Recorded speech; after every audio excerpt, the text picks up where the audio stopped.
Jadi orang yang baru bangun ini ya antara sadar dan tidak sadar.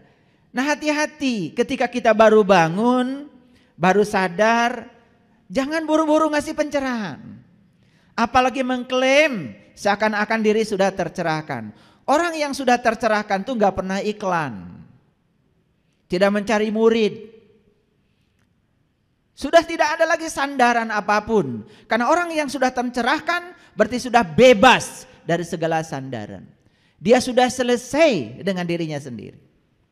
Jadi kalau masih tersinggungan, masih berubah dengan apa kata orang tentang diri Anda, baru saja orang mengkritik Anda, besok-besok sudah, wah, sudah kemana-mana pencerahan nama baik. Ya sudah, Anda belum selesai dengan diri Anda. Anda masih punya konflik dengan diri Anda sendiri. Karena konflik dengan orang lain di luar sebetulnya berasal dari konflik kita dengan diri kita sendiri karena kita belum selesai. Pertengkaran dalam kehidupan rumah tangga, pertengkaran dengan orang, rusaknya hubungan sosial, sebetulnya masalah besarnya adalah karena kita masih punya konflik dengan diri kita sendiri. Kita masih terlalu banyak menciptakan sandaran-sandaran. Orang yang tidur, yang masih tidur sekarang tidak punya pilihan kecuali terus tidur. Karena orang yang tidur itu ya satu cirinya, dia tidak sadar. Jadi orang yang tidak sadar ya tidak punya pilihan. Karena dia sedang tidur ya terus aja tidur. Tapi orang yang bangun, sudah bangun dari tidurnya, sudah punya dua pilihan. Yang pertama bisa tidur lagi, yang kedua terus bangun. Jadi begitu mendengarkan kata-kata dari saya lewat kajian-kajian yang saya sampaikan, tersentuh sedikit, jangan dibiarkan. Kesadaran itu teruskan. Jangan dibiarkan. Karena kalau kesadaran itu dibiarkan, kita akan tidur lagi. Itu maksud saya dengan kajian kita hari ini.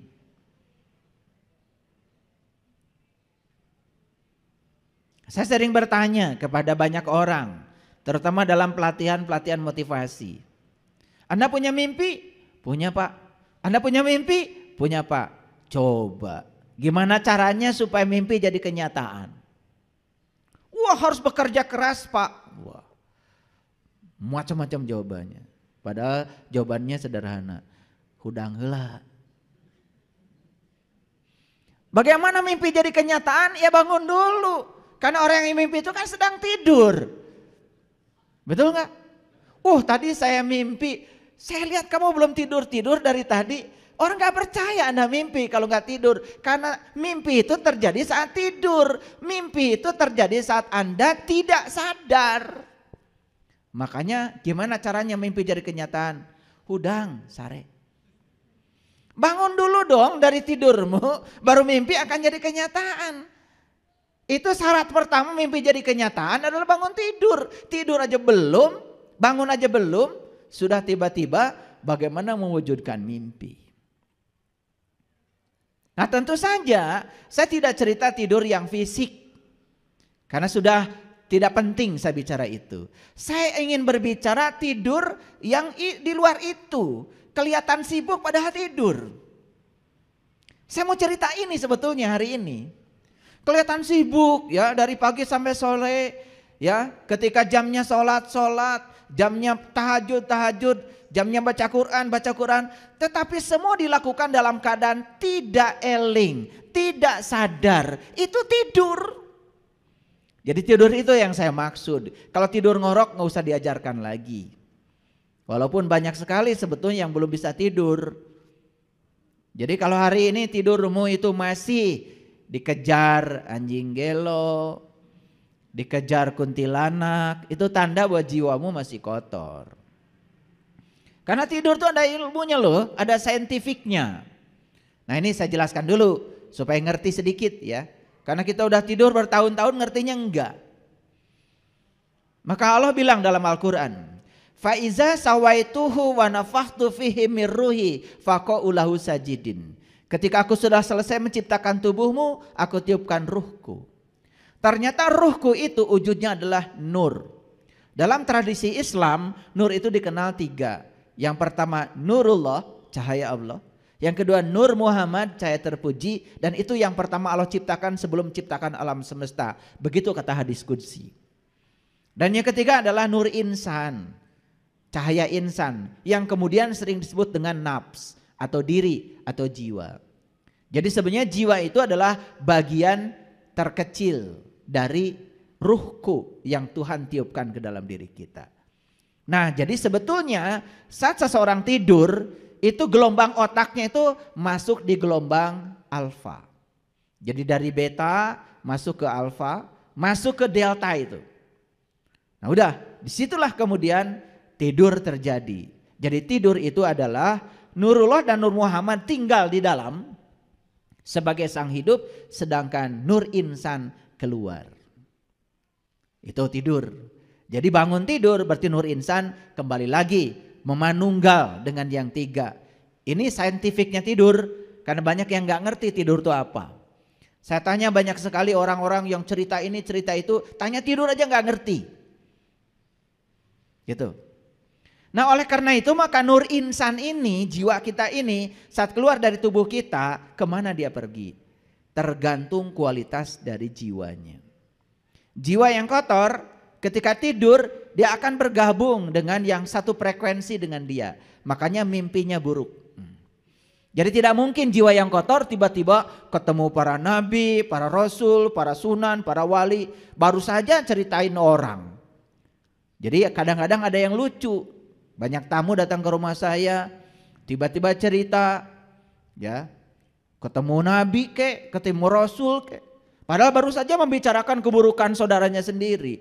Ini macam apa? Orang yang masih menceritakan keburukan orang lain pasti bohong lah pertemuan itu. Karena tidak mungkin jiwa-jiwa yang kotor tiba-tiba keluar dari tubuh kemudian beresonansi dengan jiwa-jiwa yang suci. Gak mungkin, gak mungkin. Dan itu gampang sebetulnya kalau ingin mendeteksi orang yang bohong. Jadi kalau hari ini tidur kita masih gelisah, panjang tidurnya, kemudian masih mimpi yang buruk, itu tanda bahwa jiwa kita masih kotor. Itu aja. Gimana dengan ibadah yang sebanyak itu kita lakukan? Ya iya, ibadahnya pun dilakukan dalam keadaan tidak sadar. Kelihatan saja kamu sibuk padahal kamu tuh tidur. Makanya pepatah leluhur kita di tanah Priangan ini, maneh sing bisa ngahudangkeun kanu sare.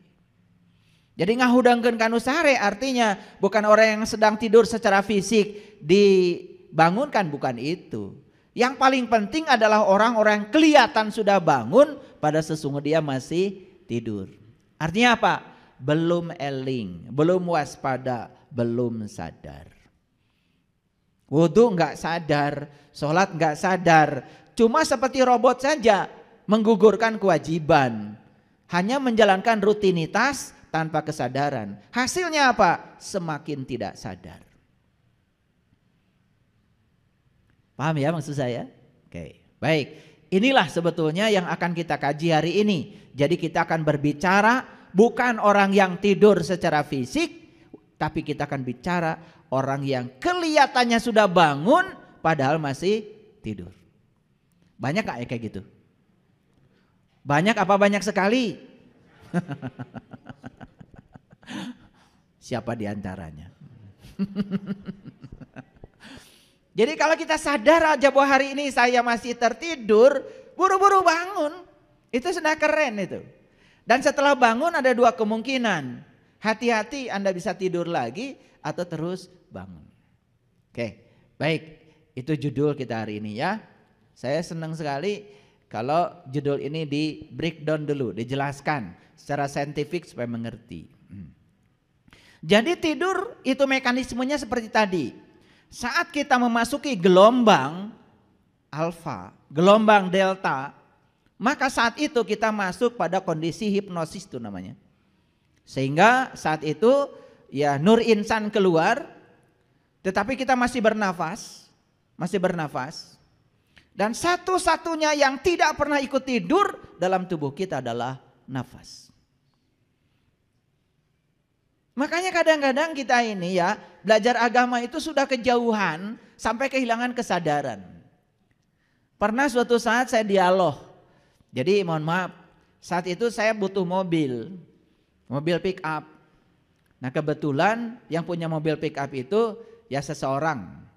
Dan saya tahu kalau beliau ini rajin sekali ngasih ceramah agama, macam-macam lah gitu. Nah dalam perjalanan mau ngambil bunga itu ke Cihideng, terjadi dialog saya dengan beliau.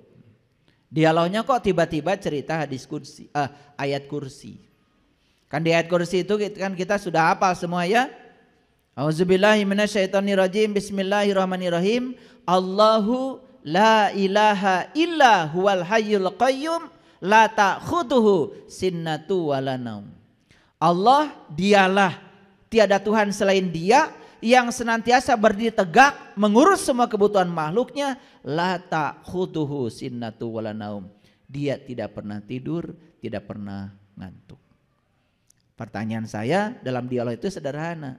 Siapa dalam diri kita yang gak pernah tidur, gak pernah ngantuk? Bingung gitu. Diam aja sambil nyetir. Ya karena saya takut nyetirnya jadi bawa saya lagi. Udah saya bilang jangan dipikirin. Kejauhan ternyata pertanyaan saya. Tadinya saya cuman mau sharing aja. Kan kita mengatakan Allah tidak Tuhan selain Dia yang berdiri tegak mengurus semua kebutuhan makhluknya. Saking demikian cintanya pada makhluknya, beliau itu sampai gak pernah tidur, ngantuk pun enggak. Saya cuma tanya, siapa yang gak pernah tidur, gak pernah ngantuk dalam dirimu? Karena mikir saya stop, ini bahaya ini lagi nyetir. Jadi saya bilang, udah tong diemutan. Saya bilang, tong diemutan. Rupanya saya salah. Gitu. Coba kita renungi sekarang. Ketika tidur mata kita tertidur, telinga kita tertidur, mulut kita tertidur. Bahkan pikiran kita tertidur, semuanya lupa. Tangan kita tertidur, kaki kita. Satu-satunya yang gak pernah tidur adalah nafas. Sedangkan Allah mengatakan, aku gak pernah tidur, gak pernah ngantuk. Kan sederhana. Siapa yang gak pernah tidur, gak pernah ngantuk pada dirimu? Kan nafas. Jadi kalau gitu siapa nafas itu? Kalau bukan Dia. Masih mencari kemana-mana. Padahal kita setiap hari bernafas. Makanya semua orang-orang belajar kesadaran yang diberdayakan nafas. Fokuskan pikiran pada nafas, sadari nafas, sadari masuknya, sadari keluarnya. Orang-orang belajar kesadaran dimanapun seluruh dunia. Begitu caranya. Kenapa kita selama ini menyadari nafas saja tidak punya waktu? Padahal nafas adalah segalanya. Nafas adalah kekayaan yang luar biasa yang diberikan Allah kepada kita. Karena apa? Begitu hari ini kita berhenti bernafas, semua yang disebut milik kita berpindah tangan dalam sekejap. Bukankah bernafas itu adalah kekayaan yang luar biasa? Kenapa kita merasa tidak punya apa-apa? Padahal hari ini kita punya nafas. Dia yang tidak pernah tertidur, Dia yang tidak pernah terkantuk. Makanya saya sering bertanya, kenapa Anda bisa melihat saya? Karena punya mata. Salah. Orang mati juga punya mata, tidak bisa melihat. Orang mati punya telinga, tidak bisa mendengar. Orang mati punya mulut, tidak bisa mengunyah. Jadi sebetulnya yang menyebabkan semua kita bisa melihat, mendengar, mengunyah, dan merasakan semua jenis makanan, bukankah nafas kita? Sesederhana itu aja kita gak kenal. Jadi apa nafas itu? Nafas itu bukti keberadaan Dia sang hidup pada diri kita. Bukti keberadaan Allah pada diri kita.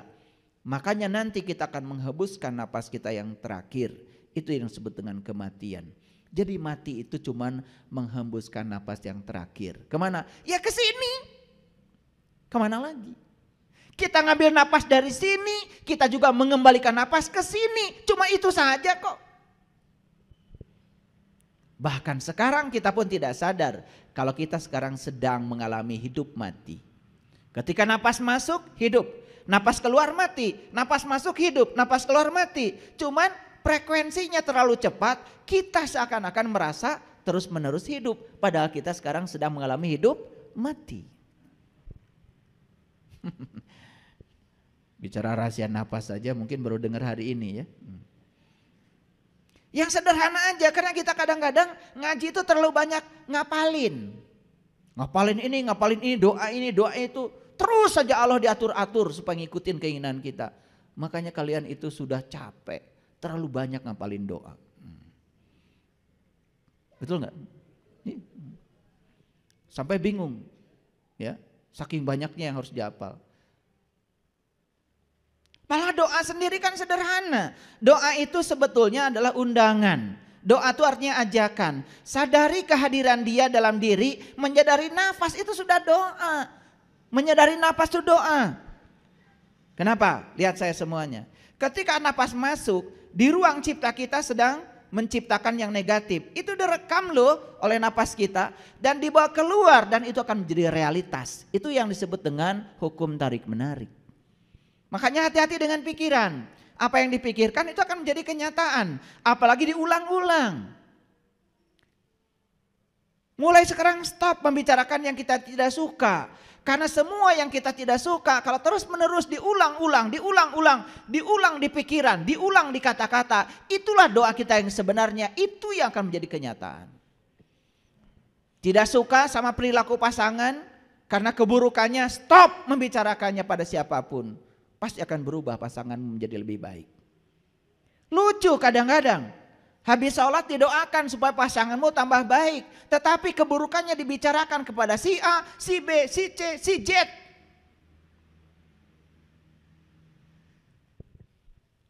Itu yang akan terjadi.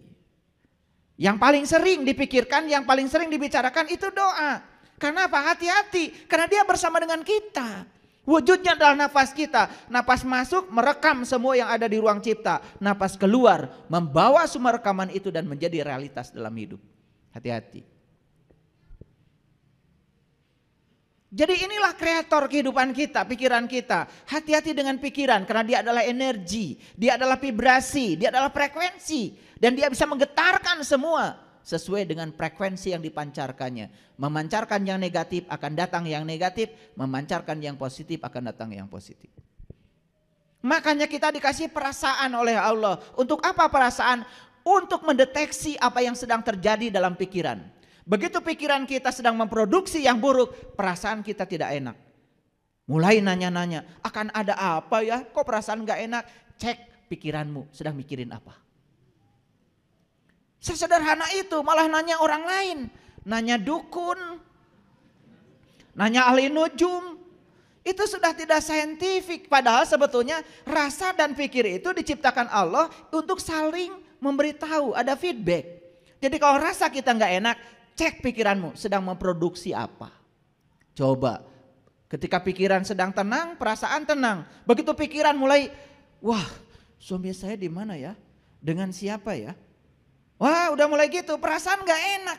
Ini, tanya Mbah Dukun. Tanya pikiranmu sedang memproduksi apa. Itulah gunanya perasaan. Maaf ya, saya bicara yang seperti ini di berbagai pelatihan. Saya pikir yang kayak gini sudah pada paham. Kenapa Allah menciptakan pikiran? Kenapa Allah menciptakan perasaan? Apa hubungan pikiran dengan perasaan? Banyak yang tidak tahu. Yang lucu banyak sekali orang yang menganggap dirinya sudah tercerahkan, ditanya yang begini aja nggak tahu. Lucu bukan? Ya itulah, karena dia sedang posisikan si lilin, api lilin yang tadi itu. Yang centil tadi, yang genit itu.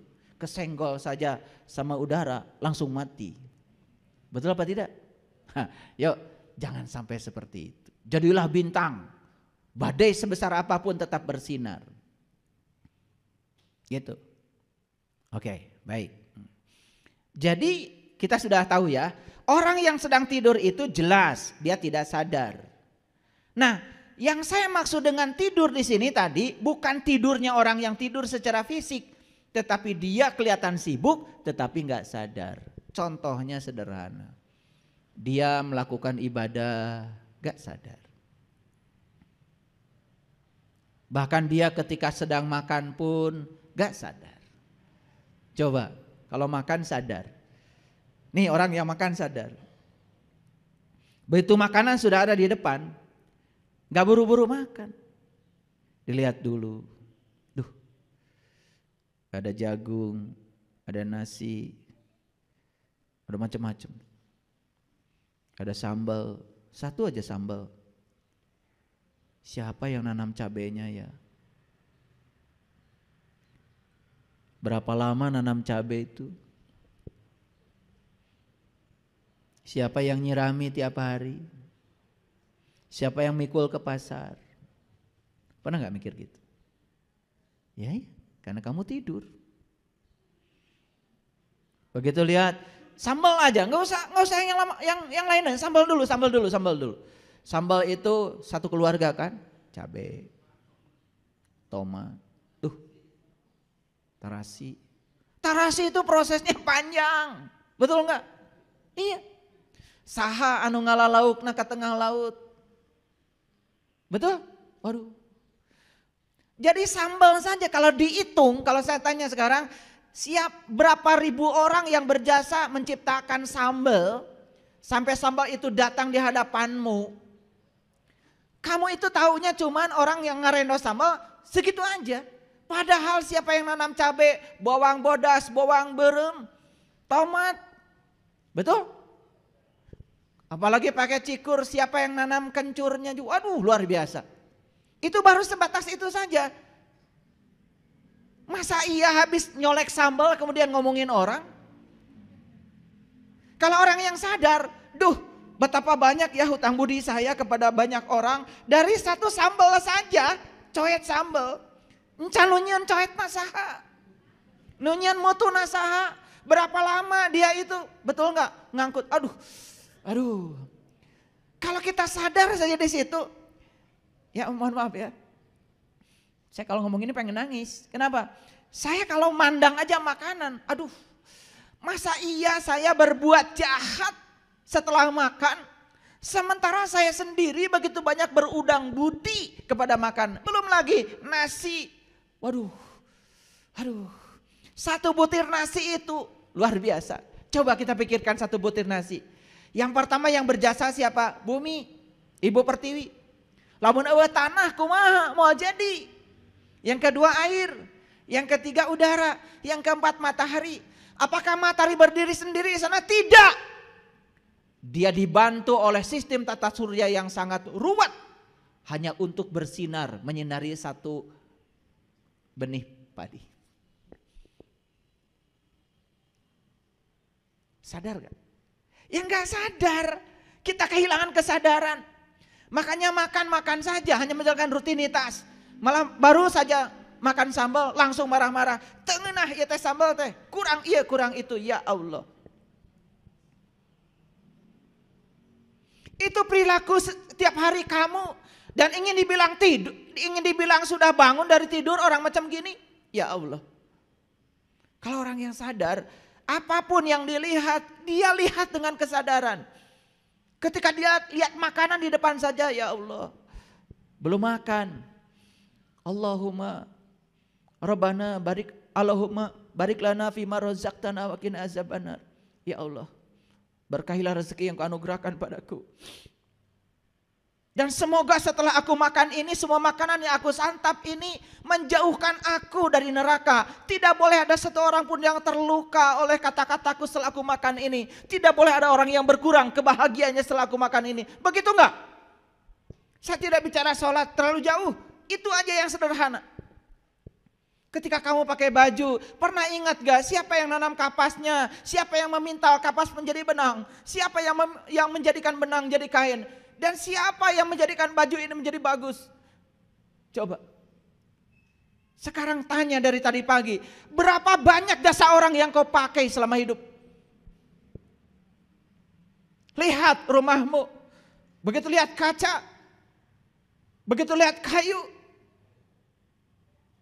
begitu lihat pintu, begitu lihat semua perabotan di rumah, lemari dan lain sebagainya. Berapa ratus ribu orang yang terlibat untuk menghadirkan semua alat-alat rumah tanggamu. Kamu melihat tanpa kesadaran. Masih menganggap dirimu sudah bangun? Apa kabar? Kamu tertidur, tidak sadar.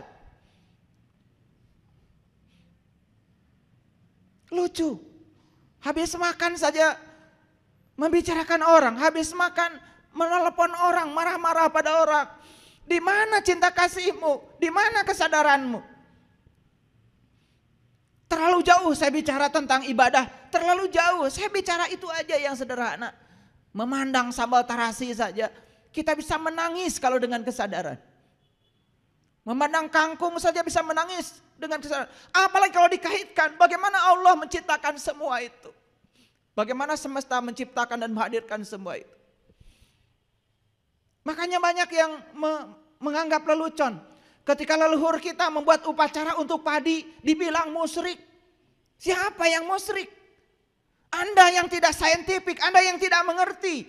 Mereka menghormati semesta. Mereka menghormati bagaimana itu terbangun. Makanya saya kalau makan, selalu saya ingat. Untuk semua makanan yang ada di hadapanku, memanunggalah dengan tubuhku. Ketika memanunggal dengan tubuhku sehat, kuat, sempurna. Jangan datang ke tubuh ini membawa musibah. Makanya habis makan tidak pernah sakit perut. Sakit perut tidak ada masalah dengan cara makanmu. Setelah itu untuk semua orang yang telah berjasa menghadirkan makanan ini, aku doakan semoga mereka sejahtera lahir dan batin. Untuk seluruh daya sambung semesta, tanah, air, api, udara, terima kasih, terima kasih, terima kasih. Pernah gak begitu? Ya Allah. Masihkah kita menganggap diri kita sudah bangun? Kita tuh masih tidur. Apalagi dikaitkan dengan ibadah. Kenapa Anda takbiratul ihramnya seperti itu? Kenapa ketika tahiyat Anda harus menunjuk seperti ini pakai telunjuk? Kenapa? Sadarkah Anda? Semua tidak beralasan. Tapi masih menganggap diri kita sudah soleh. Padahal Anda itu mungkin saja sudah tercerahkan. Tapi baru lilin kecil yang tadi tersenggol oleh udara saja. Langsung mati. Paham maksud saya? Oke.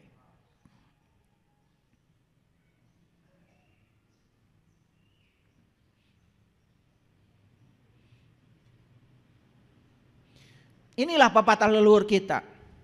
Hirup teh kudu bisa ngahudangkeun kanu sare. Lihat saya semuanya. Kapan kita bisa membangunkan orang yang tertidur? Kapan? Kapan? Kalau kita sendiri sudah bangun. Anda tidak akan pernah bisa membangunkan orang yang tertidur. Kalau Anda sendiri tertidur, mustahil. Tidak pernah ada orang yang tidur membangunkan orang yang tidur. Gak pernah ada. Masalahnya sekarang terlalu banyak orang yang menyangka dirinya sudah bangun. Padahal sare kene.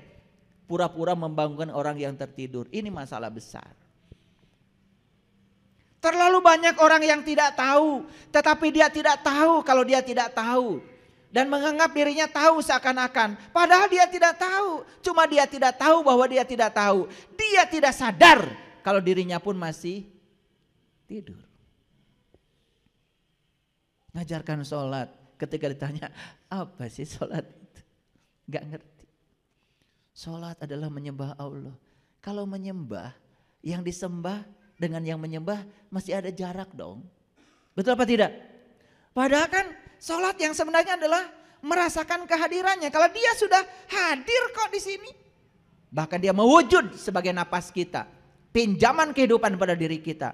Sedekat itu Allah dengan kita. Kok kita tidak merasakan kehadirannya? Makanya belajar. Belajar wudhu yang benar. Belajar sholat yang benar. Wudhu itu bukan bersuci. Bagaimana bisa disucikan tubuh ini? Air kencing aja masih ada di dalam. Berak saja masih ada di dalam. Saya ngomong begini banyak yang menyerang saya.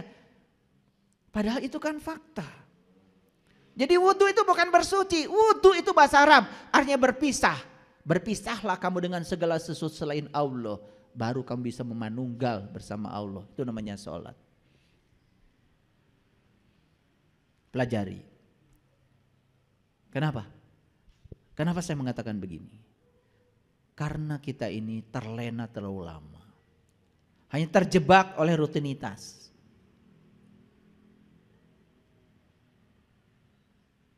Wudhu yang menggunakan air di kamar mandi, yes, saya juga melakukan itu. Tetapi apa yang harus kita lakukan? Di situ. Kesadaran apa yang saya tumbuhkan di situ? Kenapa Nabi Muhammad ketika sedang wudhu itu beliau banyak sekali afirmasi yang beliau bacakan. Ketika membasuh wajah beliau katakan, ya Allah putihkan wajahku dengan cahayamu. Afirmasi itu. Yang disampaikan ke wajah itu air. Tapi beliau doanya, ya Allah putihkan wajahku dengan cahayamu. Supaya wajah kita itu penuh dengan persahabatan. Tidak penuh curiga. Menyenangkan ketika bertemu orang. Tidak menakutkan. Habis wudhu masih menakutkan. Betul apa tidak? Ketika membasuh kaki, Nabi Muhammad mengajarkan, ya Allah kuatkan kakiku dalam menempuh syiratmu ya Allah. Ada itu doa-doa seperti itu. Itu dalam bab fikih itu ada. Kita semuanya hanya mengikuti kebanyakan orang. Orang melakukan begitu ngikut aja. Yang penting sudah basah wajah, sudah basah tangan, sudah basah kaki kita, udah. Merasa sudah punya pahala. Lagi-lagi pahala. Apa sih pahala itu? Kita juga gak ngerti. Karena dalam bahasa Quran gak ada pahala. Yang ada ajrun. Ajrun itu zat sebetulnya. Jadi ajrun yang sebenarnya itu adalah zatnya Allah. Maka pahala yang sebenarnya adalah Allah. Ketika kita merasakan kehadirannya setiap ruang dan waktu, itu pahala kita yang sebenarnya. Dan orang yang seperti itu akan terkontrol kehidupannya. Tidak mungkin melakukan kesalahan. Tidak mungkin mengkhianati dirinya sendiri. Tidak mungkin berbohong pada sejati dirinya. Tidak mungkin. Selalu bersujud kepada Dia yang hidup di dalam dirinya.